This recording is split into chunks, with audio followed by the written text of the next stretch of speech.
The mother of the bridegroom confided to Mary that the supply of wine was exhausted, and Mary confidently said, "Have no worry. I will speak to my son. He will help us."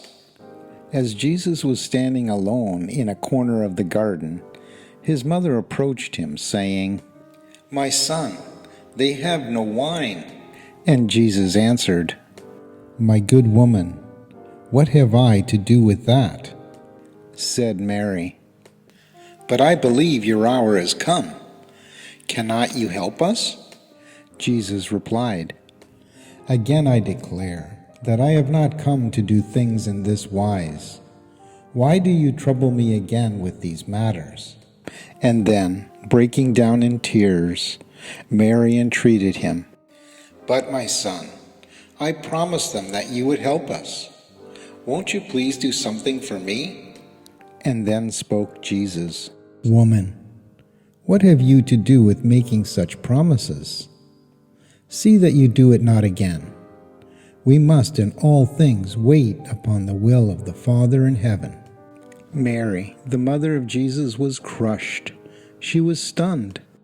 As she stood there before him motionless, with tears streaming down her face, the human heart of Jesus was overcome with compassion for the woman who had borne him in the flesh.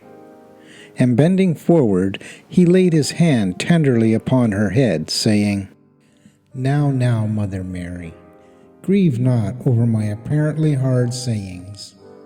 For have I not many times told you that I have come only to do the will of my heavenly Father? Most gladly would I do what you ask of me, if it were a part of the Father's will." And Jesus stopped short. He hesitated. Mary seemed to sense that something was happening. Leaping up, she threw her arms around Jesus' neck, kissed him, and rushed off to the servants' quarters, saying, "Whatever my son says, that do." But Jesus said nothing.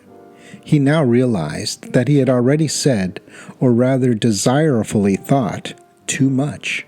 Near at hand stood 6 water pots of stone, filled with water, holding about 20 gallons apiece. This water was intended for subsequent use in the final purification ceremonies of the wedding celebration. The commotion of the servants about these huge stone vessels, under the busy direction of his mother, attracted Jesus' attention. And going over, he observed that they were drawing wine out of them by the pitcherful. The Urantia book, paper 137, section 4, paragraph 8.